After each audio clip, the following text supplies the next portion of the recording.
and to my panelists. I'd like to welcome all of you to this session on the role of global businesses in facilitating African economic integration.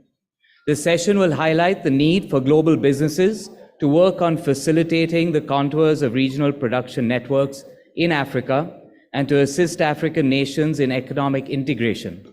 The session will present opportunities of partnership in the financial sector, social sector, and trade sectors that will support Africa's growth endeavor. This year, B20 India has set up an action council on African economic integration, an agenda for global business. We are glad to have with us today Mr. Sunil Bharti Mittal, Chair of this Action Council and Founder and Chairman of Bharti Enterprises, who will be sharing his valuable inputs with us shortly. It's an honor to have His Excellency Mr. Sudesh Satkam Kalicharan, Minister of Labour, Human Resource Development and Training, Minister of Commerce and Consumer Protection from Mauritius, join us for the summit and the session today. I'd also like to welcome our other panelists who have joined us from around the world. Mr. Robert Lee Applebaum, partner of Weber Wenzel, Ms. Rosie Glazebrook, Chief Executive, Commonwealth Enterprise and Investment Council, and Mr. Simon Hess, Head of Monitoring and Evaluation, Enhanced Integrated Frameworks from the World Trade Organization. Gentlemen and ladies, 1/5 of all land on Earth is located in Africa. Africa is home to 30% of the world's mineral resources and 25% of the world's natural biodiversity.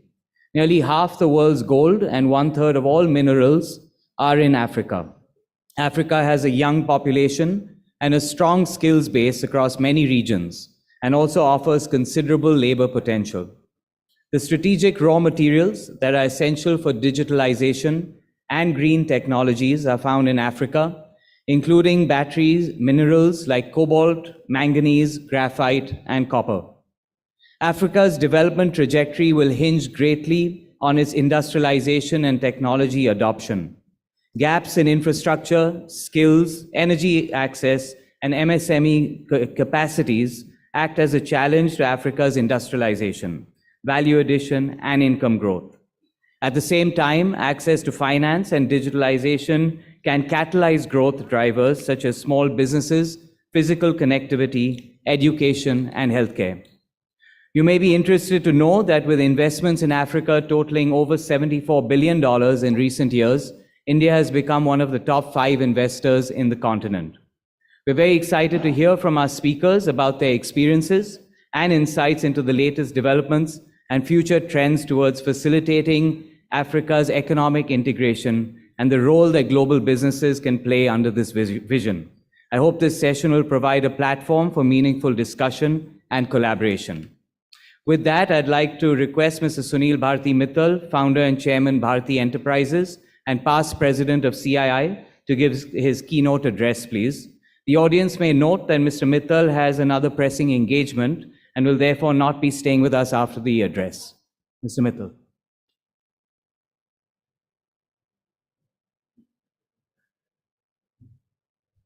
Thank you. A very good afternoon to all of you. It's my great pleasure to be here to talk about Africa, and in particular, the G20 agenda that has been picked up by Honorable Prime Minister on Africa economic integration. I think there is nothing more important and pressing today across the globe than to do everything possible that we can as a committee of nations, as individuals, influencers, to work towards the upliftment of Africa, which today has 1.3 billion people, and by 2050 will probably cross 2 billion, and currently trending an economy of nearly $3.2 trillion. And yet there is so much still needs to be done.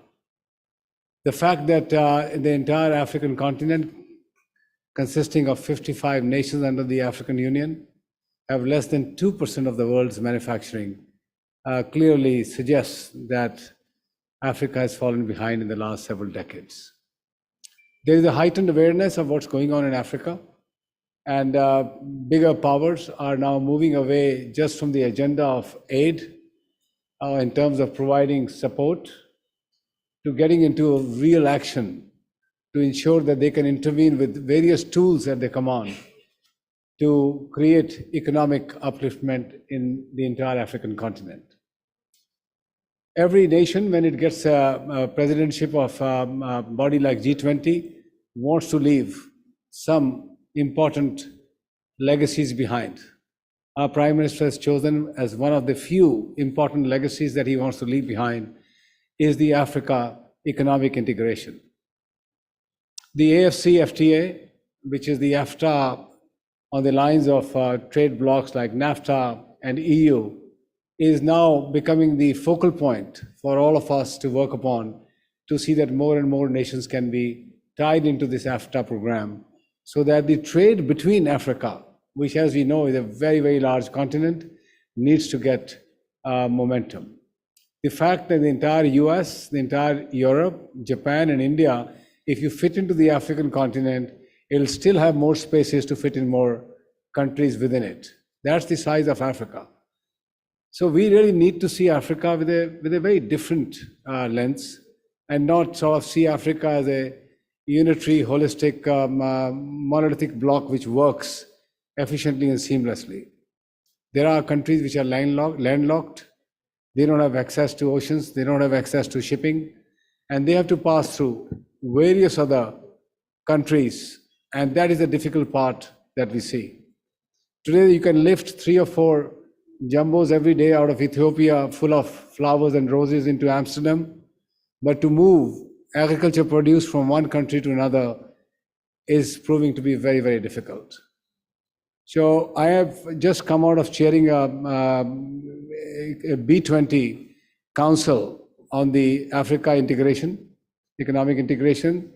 And we have come out with a zero draft today, which will be presented in our next meeting in April to get to the next level, and eventually given to the G20 for recommendations by July, so that in the September G20 meeting here in Delhi, there can be a full-scale agreement on how Africa economic integration can take place. What are the pillars on which our recommendations are being made? I think the enabler for all the work that we propose to do, or recommend at least for the G20 to do, is on physical and digital connectivity. This, to my mind, assumes great importance in today's world when you have, on one hand, people getting fast and furiously connected to internet, and yet there are very large amounts of people which are falling behind, and they are not connected to a high-speed, reliable internet. So digital connectivity, and that's an area where I work in 15 countries in Africa for the last 13 years, requires more attention. And to my mind, India has shown that while physical infrastructure can take years, if not decades, it's the digital infrastructure that can take care of the absence of physical infrastructure. India's much talked about a digital stack, which is based on digital identity in the form of Aadhaar, in the form of fintech, in terms of moving finances and subsidies to people in the country in a dramatically frugal and cost-effective way, and more importantly, finally, putting a mobile phone in the hands of everybody. The famously called JAM Trinity, the Jan Dhan, Aadhaar, and mobile combination, is the right way to apply into Africa so that they can get to at least a very high-quality digital connectivity across the entire continent. A lot of work has been done, billions of dollars have been poured in, but much more needs to be done. More fiber needs to be laid out, more submarine cables need to be brought onto the shores of Africa, and of course, a lot more mobile towers need to be put up across the entire nations. We work in difficult countries, and I know there are just not only challenges of putting up base infrastructure, but it's also the support that needs to come through. Electricity, power is a huge issue there. How do you go and put up a tower if you don't have electricity to fire the radio base stations there? So these are the kind of issues that we will be making our recommendations through. The other part, of course, is the physical connectivity. How can you have more rail between countries, railway connections? How do you build more highways and roads between the countries? Why should anybody be moving this cargo from one country to a different country far away and then bringing it to a neighboring country because they don't have physical infrastructure in place. People move into Europe to come back to a neighboring country because there are no direct access of flights. So these are the kind of things which are, to my mind, very straightforward and easy to identify and start to work upon. And on top of these, we have got 4 pillars. One of the pillars that we added in our last meeting, which found tremendous amount of resonance today, was agrarian economy. So food security is becoming a massive issue around the globe. And after the recent fault lines we saw in terms of Ukraine, crop getting completely out of circulation for the world, and food prices rising dramatically, and seeing the impact of that in poorer countries in Africa, I think there's a very clear conclusion that you have land, you have water, you have actually very high quality land, fertile land in Africa. That needs to be put to urgent use, not only just for Africa, but importantly for the whole world. And that in turn, to my mind, will lift a lot of people out of poverty in Africa. You will have more massive employment in Africa in agrarian economy. You will have value-added products coming through there, and more monies will be in the hands of those countries that will be participating in the agrarian value chain. I have been to several countries, but I'll give you one example. Take the case of DRC. DRC has 100 million people, yet they are short on food, despite having the largest land mass and a land mass which is very fertile. The Congo Basin, the river that flows through there, makes the land extremely fertile. You just have to throw seeds and you will have crop without doing much work. Can you imagine if a proper focus attention is given to just DRC in terms of agriculture economy, how it can transform that nation and of course benefit the whole globe. So agriculture will become one of the important parts. Skilling of people, development of talent and skilling will be another area, another track that we'll recommend to the G20. While there are large amount of African diaspora which is working around the globe, we are not seeing availability of people on the ground there. We will really need to create a very high quality skilled pool for industries to grow in Africa. And that is where one of the activities will take place, skilling centers, talent development, and whatever can be done. And here India could certainly play a bigger role as well.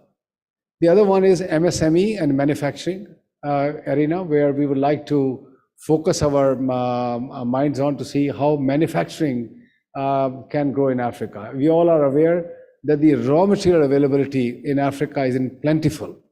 And if you have the raw material there, you can bring a lot of investment and start to produce value-added stuff in the specific countries itself. There's no point in just purely exploiting raw materials and minerals to be manufactured in faraway places. While that will carry on, there'll be a transition phase, but the focus will be to bring more and more manufacturing into the African continent. So these are some of the examples I'm giving you on which the Africa Economic Integration Council, the Business Council, is working upon. I'm very pleased that we have had a participation from 6 or 7 co-chairs from different countries. They're actively engaged with me and the council. CII is providing a great deal of support, and that is really an initiative which has been tasked upon to CII by the Government of India. And I, as the past president, have the privilege to lead it. We also have the benefit of BCG, who are our knowledge partners. They are providing tremendous support in shaping these recommendations, which you will all see in the coming months. So I would like to apologize that I will not be able to stay here. I would have loved to stay back, be part of the deliberations, and importantly answer any questions that you may have on your mind. But suffice to say, I am deeply committed to this cause. I have taken this out of my own personal experiences in Africa, my own personal passion for doing stuff in Africa.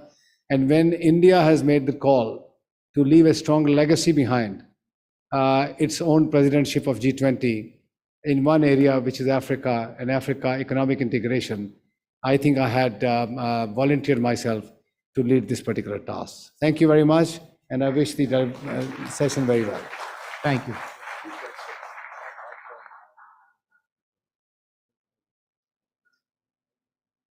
Thank you, Mr. Mittal. That was very informative. I can ask my panel member, Mr. Applebaum, if you would like to pose a question to Mr. Mittal. So being a South African, being an African, and watching the amazing stuff you've done in Africa. How do you connect more of Africa? You talked of the integration. How do we actually go about doing that when we don't have flights between two countries, where we have to go to Addis or to Dubai to get there? How do we actually connect and integrate? Yeah, I mean, we all suffer from this particular problem that you are talking about. I mean, my people have been regularly traveling to Paris or to other parts of Europe to come back to neighboring countries, especially in the Francophone countries. Connectivity is not only low, it's missing completely. It's completely absent. And doing a road track and the journey of 16, 20 hours is almost impossible. It's not safe. It's not, there's no infrastructure in some of the places. So you very well know the problem. There's so much money that has been directed in Africa. The problem is it's been diffused. The idea of this council is to focus the energies of those capital allocation to a select few issues, and the physical infrastructure connectivity is one such one. And also, I do remember, I was the chairman of International Chamber of Commerce some years back. The only thing that WTO could agree on amongst all the nations was TFA, the Trade Facilitation Agreement. And the entire African nation, the continent has signed on the TFA. So we have the TFA in place, but yet, if you see where to move stuff across the borders, there is still not enough facilities available. There are issues around custom tariffs, interpretations. Digital infrastructure is not in place. So you are always having massive delays, and on perishable items, it's absolutely lethal for TFA not to be functional. So get the digitalization done for TFA, so that moves well. Physical connectivity, more airlines should come, of course. Ethiopia, thankfully, is becoming, Addis is becoming a big hub. More such hubs need to be created there and connected. We can't just everybody go back to Dubai to come back to Africa. That's not efficient enough. So focused allocation of capital into a few of these areas. And I would say back to digital and physical infrastructure connectivity is one of the most important ones. Thank you. Mr. Mittal, one last quick question from my side, if that's okay. You talked about physical and digital infrastructure. You talked about MSMEs, agriculture, industrialization. Could you throw some light on, India has had a good performance in the last couple of decades on building up social infrastructure, especially with private investment, education and healthcare. Any thoughts on how these ideas or frameworks can be applied in Africa? Is it relevant for integration into the global economy?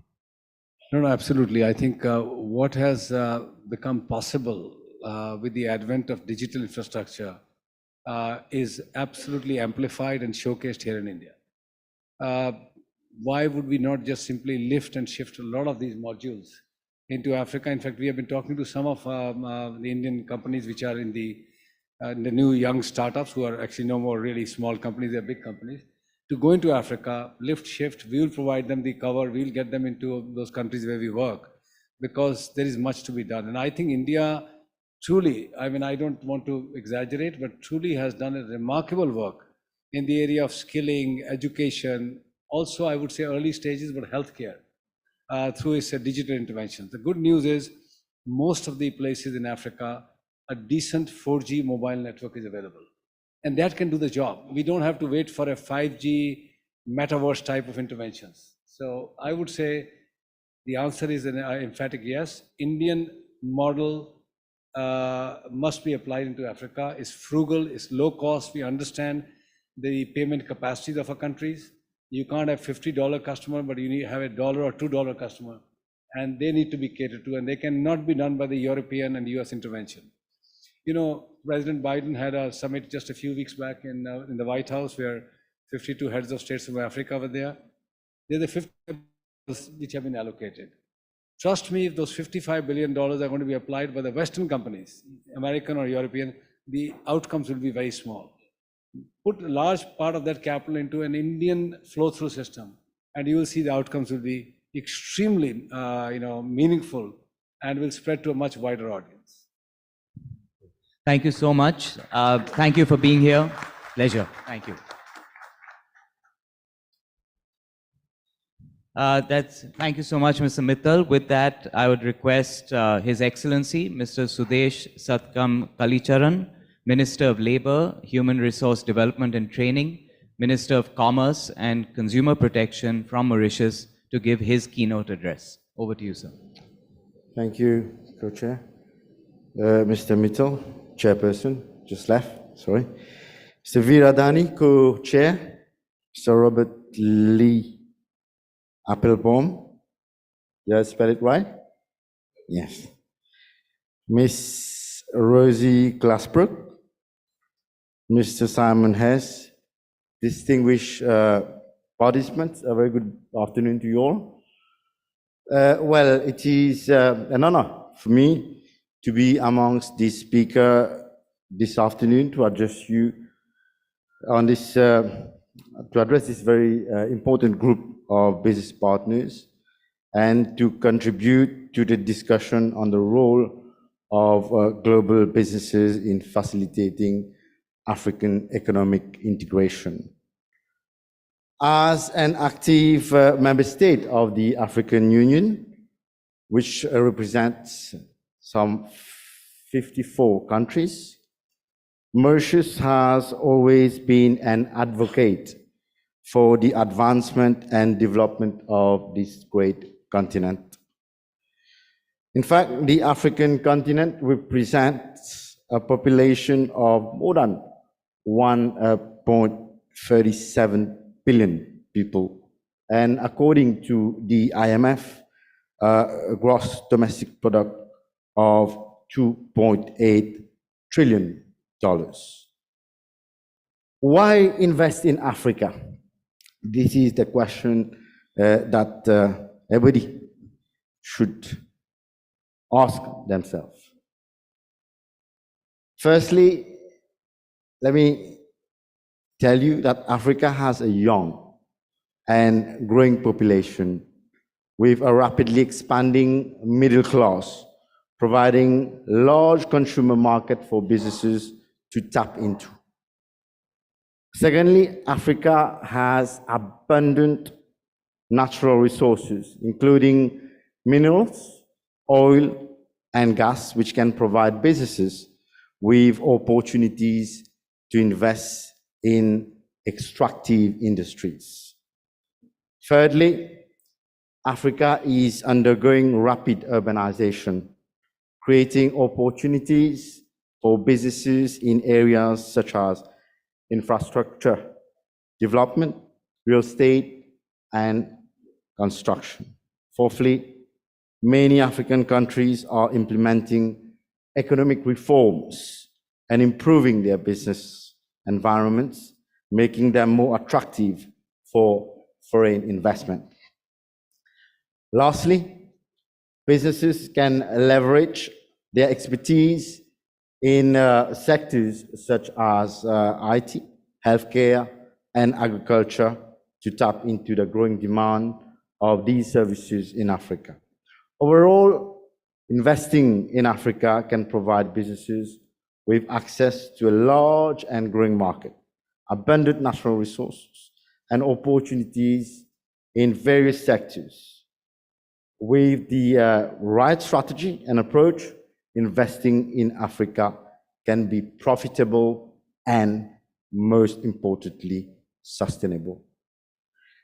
Dear participants, how can the world's leading businesses converge to assist African nation in the economic integration? The answer, to put it simply, is by investing in Africa. But there are some drawbacks. One of the major barriers in investing in the African continent is the perceived, and I say it loud, is the perceived high risks associated with such investment. My own experience over the past years following conversation with institutions such as the African Development Bank, the Afrexim Bank, and even the World Bank have shown that there are numerous challenges that have to be addressed. For example, lack of investment in major infrastructural development, such as the seaports, airports, railways, to address the issue of connectivity, as rightly mentioned by the previous orator, Mr. Mittal. There are, of course, other soft areas which call for investment, such as a transfer of technology, health, and skill development. In order to overcome these challenges, the African Union has come up with its ambitious Agenda 2063. The Africa we want, a strategic framework for the socio-economic transformation of the continent by 2063 through the implementation of economic initiatives for growth and sustainable development. The African Development Bank and other business partners and investors in the African region have engaged in raising significant capital to accelerate Africa's green transition and other projects. The African continent is much in need of large funding pools from investors and businesses outside Africa for its development. This is exactly why it is high time to invest in Africa. This is why Africa needs you more than ever.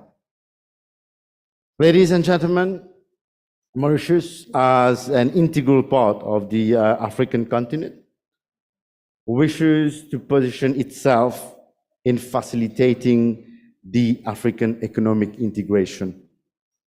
You may legitimately ask, why Mauritius? Allow me to illustrate how we can do that. As you probably are aware, Mauritius has built itself a high reputation as a regional financial sector over the past decade, building on its institutional strength, such as a democratic parliamentary system, highly regarded legal system, and other solid institutional arrangement. As part of our effort to contribute to the socio-economic development of the African continent, Mauritius is now positioning itself as a jurisdiction for trading with and investment in Africa. The two principal instruments for achieving this being our own financial sector, as mentioned earlier, and the Mauritius Freeport sector, which was the first to be set up in this region. It is worth highlighting that recently the Mauritian Freeport has been ranked as the second best free zone in the world by the global FDI intelligence magazine and first in Africa. Additionally, for Mauritius to successfully transform and become a trade platform over the years, the government of Mauritius has embarked on establishing several multilateral and bilateral trade agreements. Mauritius is a member of COMESA, the SADC, and has officially ratified the African Free Trade Agreement. The AFCFTA is the game changer in all this. This unique trade agreement unites the whole Africa as a common market and trading platform. It also constitutes an opportunity for other trading partners to join in this endeavor. Let me give you an insight of the objectives of the AFCFTA. It creates a single continental market for goods and services, including free movement of businesses, persons, and investments. Building on the initiative and development in the state parties and RECs, expand intra-trade, African trade, attain sustainable and inclusive socio-economic development, gender equality, and structural transformation, and resolve the challenges of multiple and overlapping membership. It has been ratified by 46 state parties and 54 of the African Union member states. It is in force since the 30th May 2019, and implementation was done on the 1st of January 2021. Mauritius is currently the only African country that offers preferential trade access to China through the Mauritius-China Free Trade Agreement, which came into force on the 1st of January 2021, and India through the Comprehensive Economic Cooperation and Partnership Agreement, that is CECPA, which is effective as from the 1st of April 2021. Well, these trade agreements complemented the already existing ones, such as the Interim Economic Partnership Agreement with the EU and the Africa Growth and Opportunity Act, commonly known as AGWA, with the USA.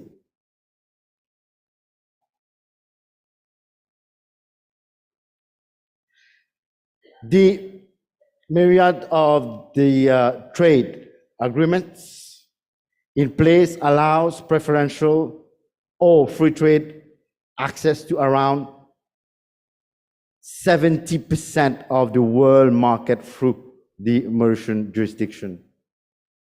You may wish to note that the global intra-regional trade stands on average above 40%.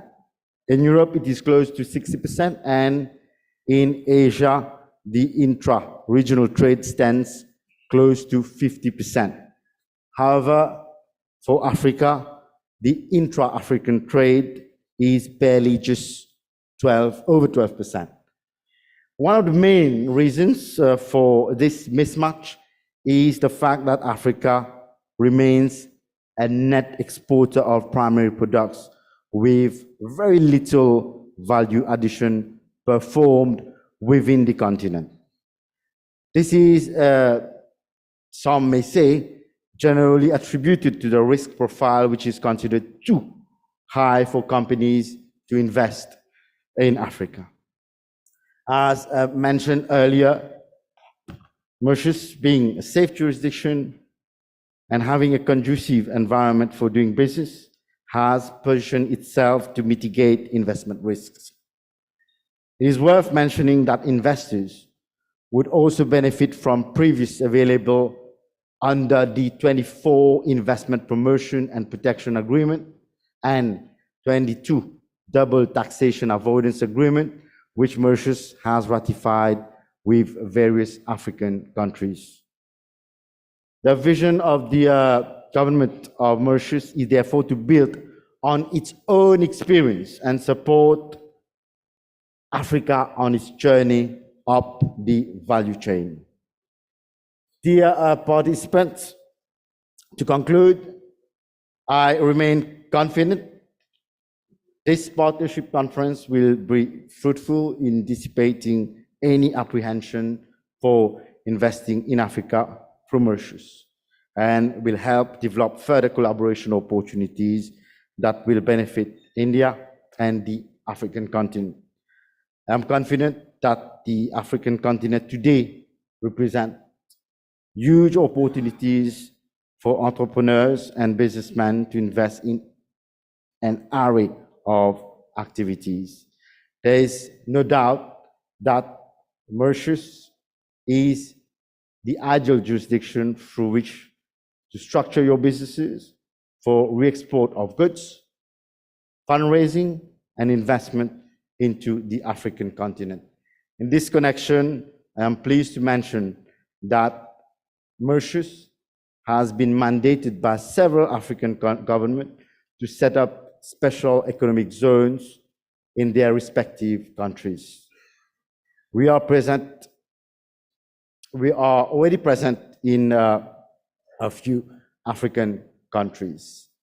I thank you for your attention, and I hope that I have been able to answer the question that you had. Thank you. Thank you so much, Your Excellency. May I now invite Mr. Robert Lee Applebaum, partner of Webber Wenzel, to share his thoughts with us.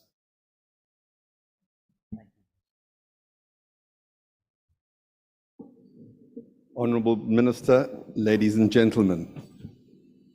From my 40 years of advising on transactions in projects in many sectors, as well as my experience working extensively across Africa, I'm excited to share with you my thoughts on what promises to be an exhilarating next chapter regarding African economic integration. So as the Minister said, a game changer. I would like to highlight three key themes to set the scene for today's panel. One, the changing of Africa's narrative in the lead up to Agenda 2063. Two, the start of commercially meaningful trade under the African Continental Free Trade Agreement. And three, some key sectors leading the charge. So to expand on what the Minister had said, Agenda 2063 is Africa's development blueprint to achieve inclusive and sustainable socioeconomic development over a 50-year period. The changing African narrative was accelerated and driven by COVID, at a point when the global shutdown meant that Africa was forced to look inward and focus on self-sufficiency, the beginning of Africa beyond aid, and the reliance on the developed world. We witness the Made in Africa movement, in which we see an increase in African homegrown solutions, Africans for Africa. We cannot speak of African economic integration without highlighting how global businesses will benefit from the African Continental Free Trade Agreement. The agreement is the world's largest free trade area, bringing together 55 countries of the African Union and 8 regional economic communities. The purpose of the African Free Trade Agreement is to create a single market for the continent by enabling the free flow of goods and services across the continent, boosting the trading position of Africa in the global market. The African Free Trade Agreement is expected to expand the size of Africa's economy to $29 trillion by 2050. It seeks to create governance framework to enable foreign direct investment, providing foreign investors comfort when pursuing opportunities on the African continent. Also, this has underscored the importance of political will and a broader ecosystem of stakeholders to drive African economic integration forward. That is not only government, but the key role of private sector, the DFIs, the MFIs, etc., and an enabling environment with countries looking to investment promotion, investment incentives, and special economic zones. Again, Minister. There are significant opportunities for global and Indian businesses to take advantage of the free trade area in 2023 to facilitate trade, and in some instances, as Mr. Mitchell had said, between countries that have not even traded with each other before.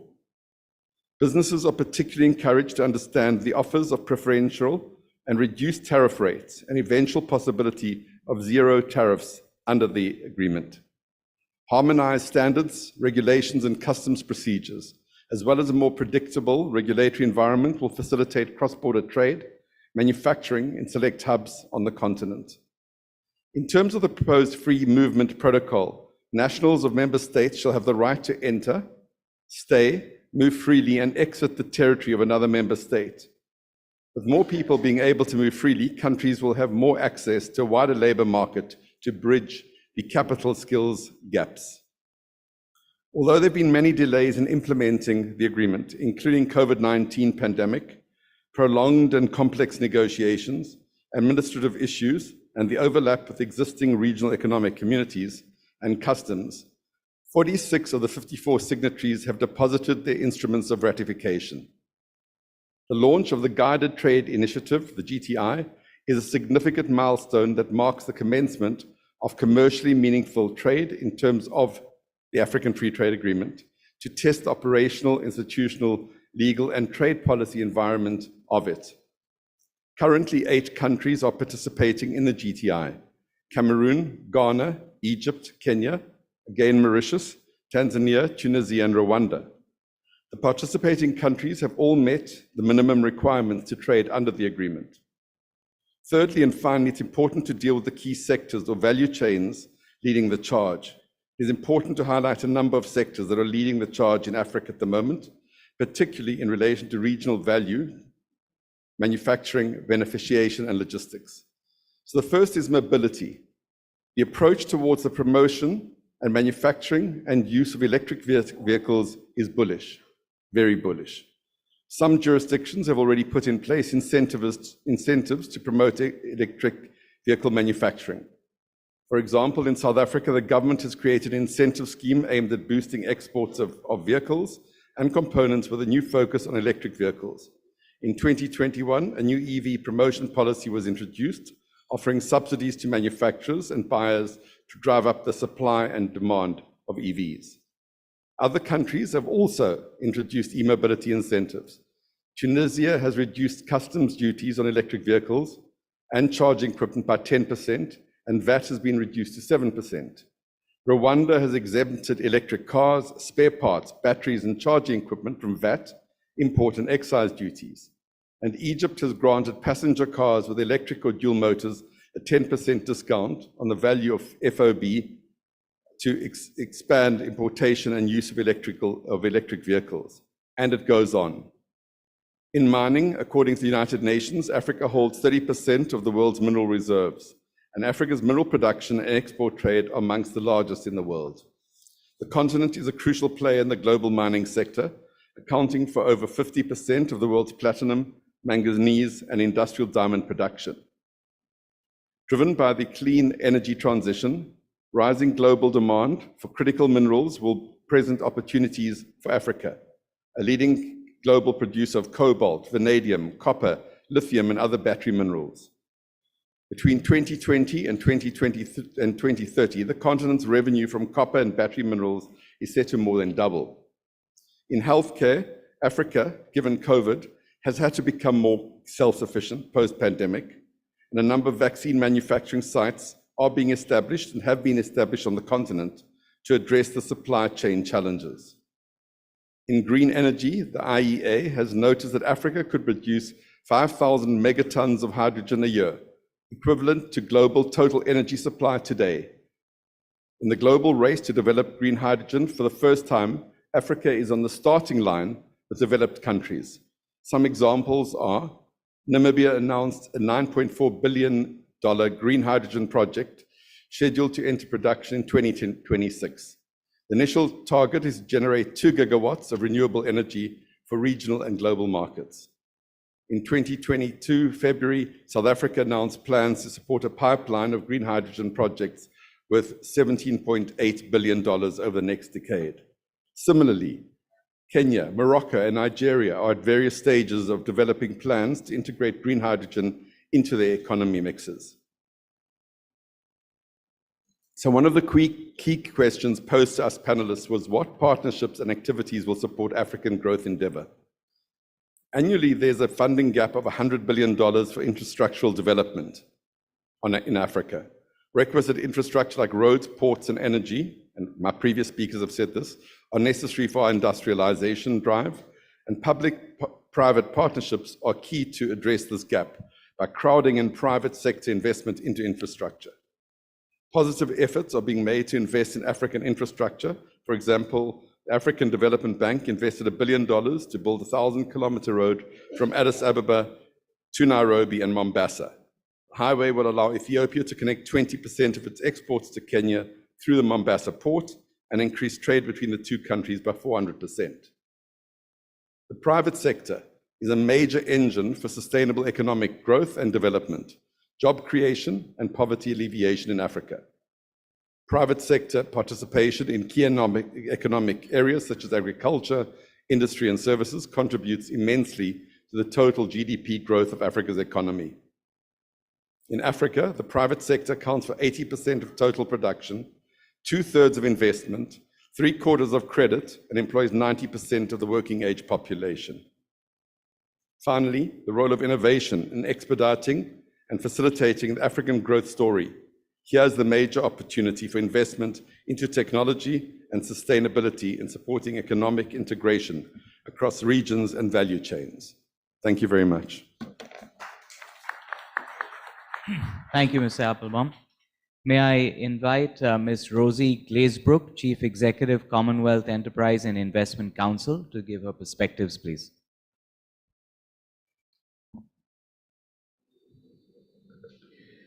Thank you, and to Minister and to CII and distinguished guests. Our organisation, the Commonwealth Enterprise and Investment Council, is a business-to-business and business-to-government organisation with the mandate from 56 Commonwealth governments to support and promote trade and investment. We showcase Commonwealth opportunities to global audiences, and this is done through large-scale events, working with our strategic partners, including CII and 12 network hubs.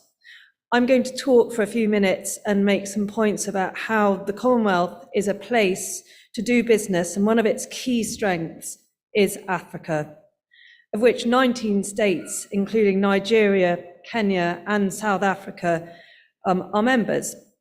We also work closely with businesses seeking to grow their trade and investment activities within the Commonwealth, and that includes examples such as Angola, Dubai, Turkey, etc.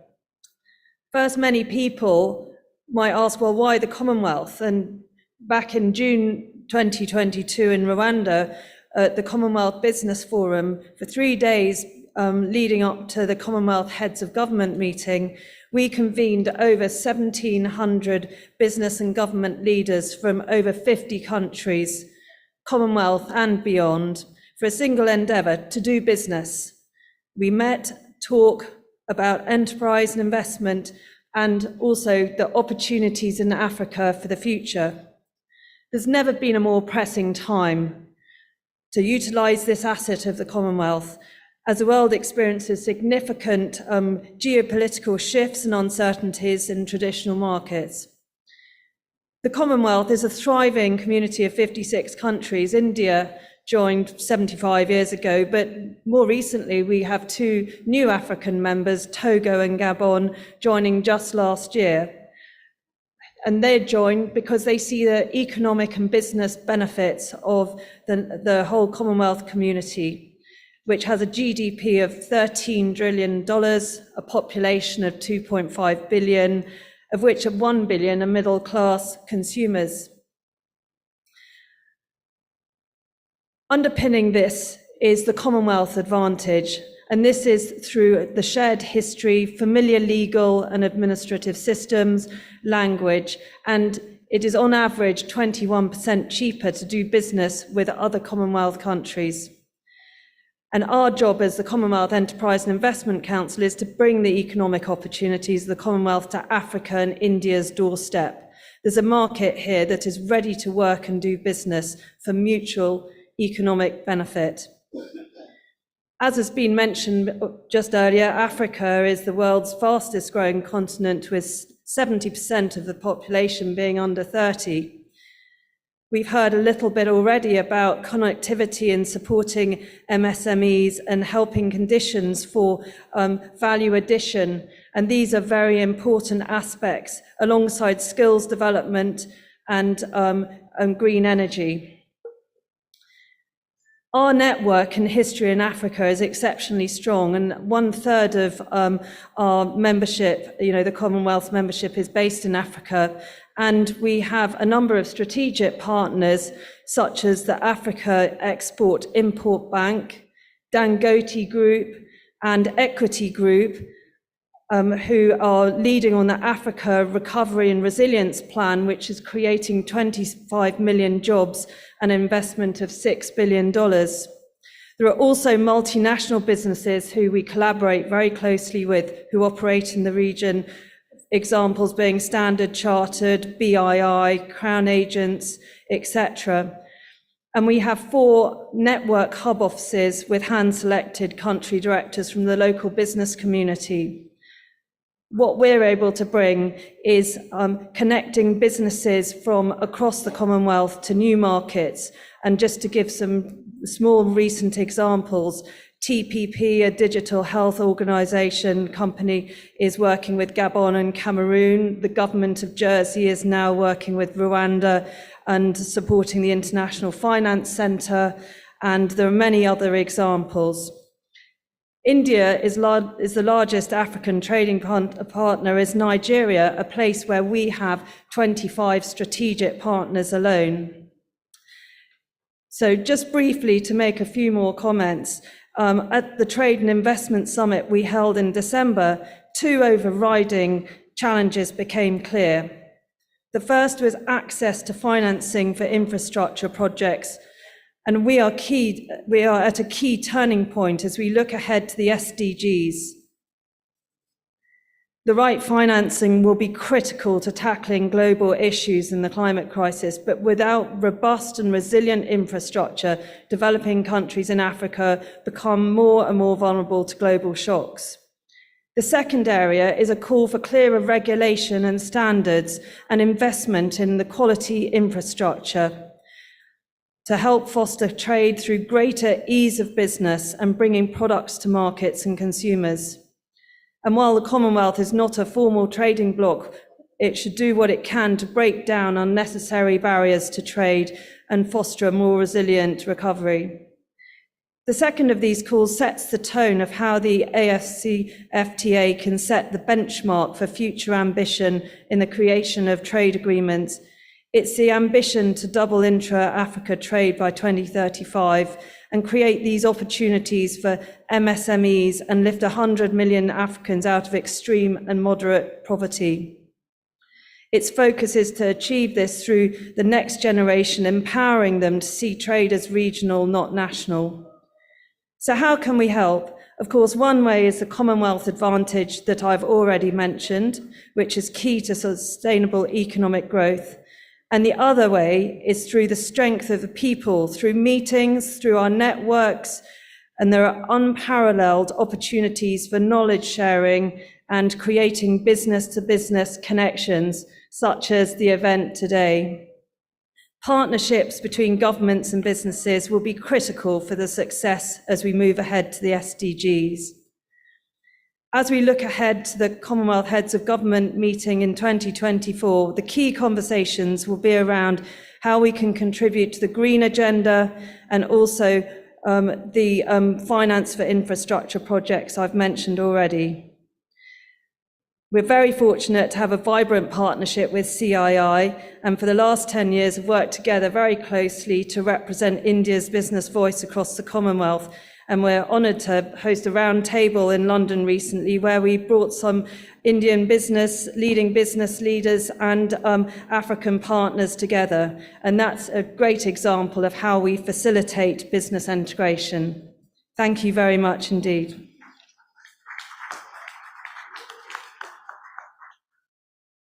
Thank you so much. May I now request Mr. Simon Hess, Head of Monitoring and Evaluation, Enhanced Integrated Framework, World Trade Organization, to share his views. Thank you.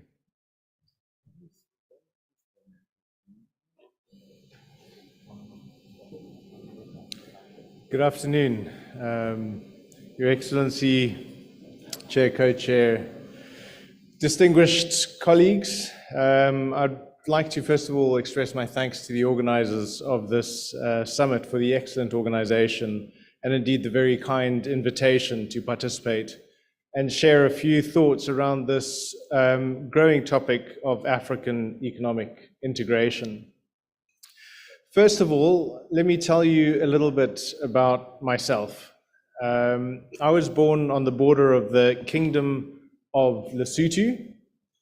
Now, Lesotho, I'm not sure how many of you have even heard of Lesotho. It's one of the smallest countries in Africa, and it's got a world record. It's the country with the highest lowest point. So there's no point in the entire country that is below 1,000 meters. So we're honored to have the minister from Bhutan here, a number of countries very high. Lesotho is actually the highest country with the lowest point. So anyway, Lesotho was my start. I lived in Zimbabwe. I studied there, in South Africa, and the wonderful country of Mauritius.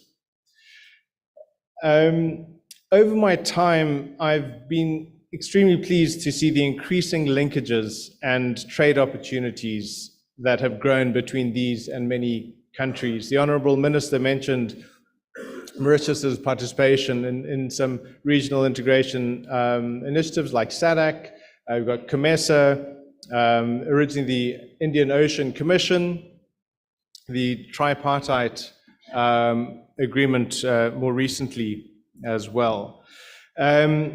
And I know many people and businesses that have really taken advantage of this. They've grown, they've created new jobs, and they've increased their income. And it's through this coordination, through originally the integration amongst different countries into regional blocks. And indeed, even now in my current role, in an initiative that works across more than 30 countries in Africa and some other areas, I'm witness to increased energy and enthusiasm from small-scale traders in Rwanda, in the DRC, through to sector organizations, larger enterprises harnessing these opportunities. Now I'm going to speak a little bit about food. So some time ago, I wrote a paper that looked at the spaghetti bowl of economic integration in Africa. A key point that was highlighted was the divergence of processes affecting businesses when trading across the various regional integration initiatives. With the AFCFTA, the spaghetti bowl is now becoming more unified, building bridges between countries and regions, and creating efficiencies for global and regional business to operate more effectively in Africa. At the same time, countries in accession to the World Trade Organization, such as Ethiopia, are undertaking reforms with the twin-pronged benefit of progress towards WTO accession, as well as achieving regional integration. Yet, for business to thrive, to invest, there's substantial work that still needs to be done in many countries.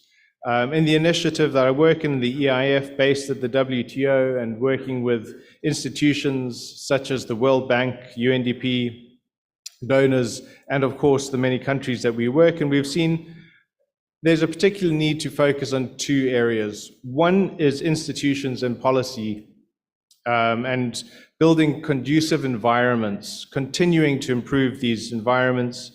And business has a role here, in particular, in shaping this and helping to engage in dialogue, sitting at the same table, engaging, sharing ideas, and unlocking these constraints.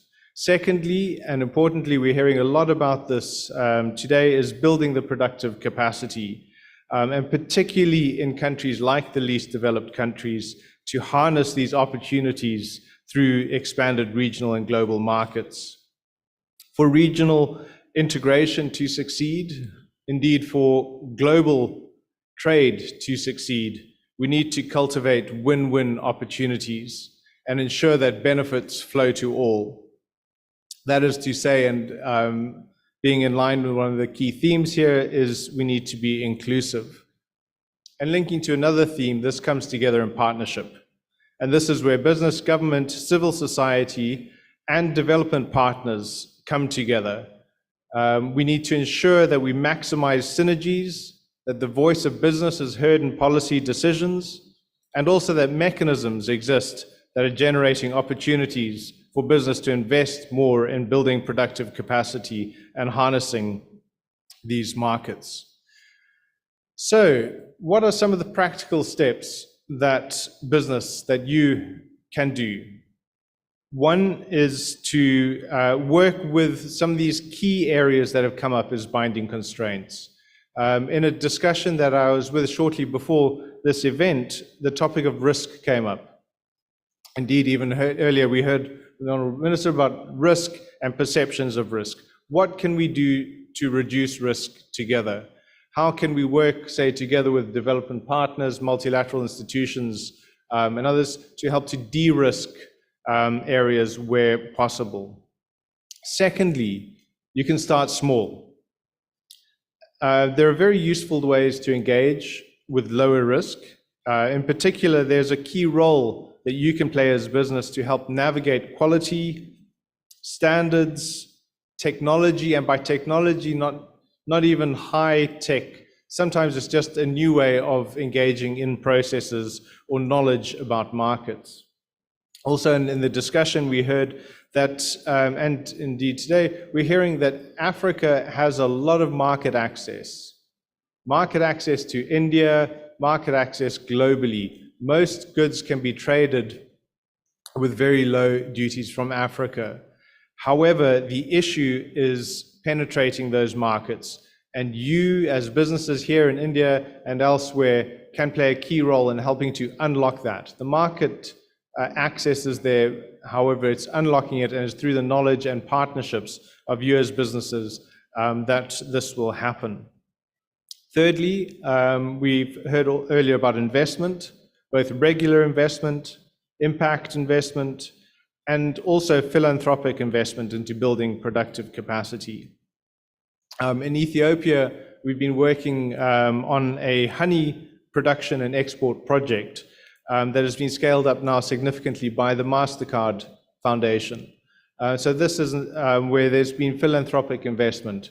At the same time, in Ethiopia, we have been investing in helping to set up the industrial parks, and similarly in other countries such as Malawi and special economic zones.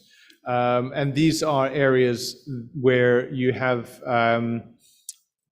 reduced constraints and increased in infrastructure facilities to be able to invest. And fourthly, we can't conclude without speaking about sustainability.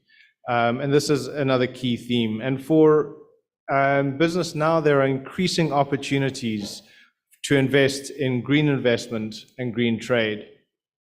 For instance, you might not have thought about this with agriculture. There are a number of products that have very green aspects, and by trading, supporting the development of these products, such as the shea butter, shea trees, they're extremely important in carbon sequestration, and they're trees that take a very long time to grow. And so by engaging in the trade, supporting the growth and development of the shea sector, it's also got green aspects. And likewise with honey production, creating incentives to retain forest and to grow biodiversity in various countries across Africa. Through to aspects like the circular economy. And there's been increased discussions now about how we can make processes more efficient, more effective, reduce waste. And India has been a world leader in a number of areas. And one aspect that is getting more attention in Africa is cotton byproducts as well. So what is happening to the seeds of the cotton, the waste that might not be used in the production of fabrics and garments. And so a number of countries are developing strategies for engagement in areas like that. And on this topic, if you haven't already read the WTO's World Trade Report from last year, I encourage you to go to the website, download it, and have a look. It really gives an excellent coverage of the linkages between trade and the environment. So finally, I have come particularly from a development background, working with development agencies, development finance. However, the future is the private sector. The future is investment and trade through businesses. Increasingly, we're moving away from aid for trade towards aid much more with trade and investment. The resources, the growth, the energy is really going to come from business And on the development partner side, we need to make sure that what resources are there can help to unlock your potential. So at the end of the day, I think we will hopefully be moving towards a spaghetti bowl, a different spaghetti bowl of many different businesses working together with government in dialogue, as well as with development and other finance partners. Thank you very much. Thank you. I'd like to thank each of our panelists for your insights and your views today. I'm sure the audience has gained a lot from this interaction. Unfortunately, we've run out of time and I'm unable to take any questions. But for those of you in the audience who would like to engage further on the India-Africa partnership, CII is organizing the 18th edition of the CII Exim Bank Conclave on India-Africa Growth Partnership from the 14th to the 16th of June, 2023 in New Delhi. The program is organized in partnership with the Ministry of Commerce and Industry and the Ministry of External Affairs, Government of India. I invite all the participants here to attend the conclave. It'll be a great opportunity for us to engage with Africa again. With that, thank you very much to my panelists and wish you all a lovely evening. Thank you.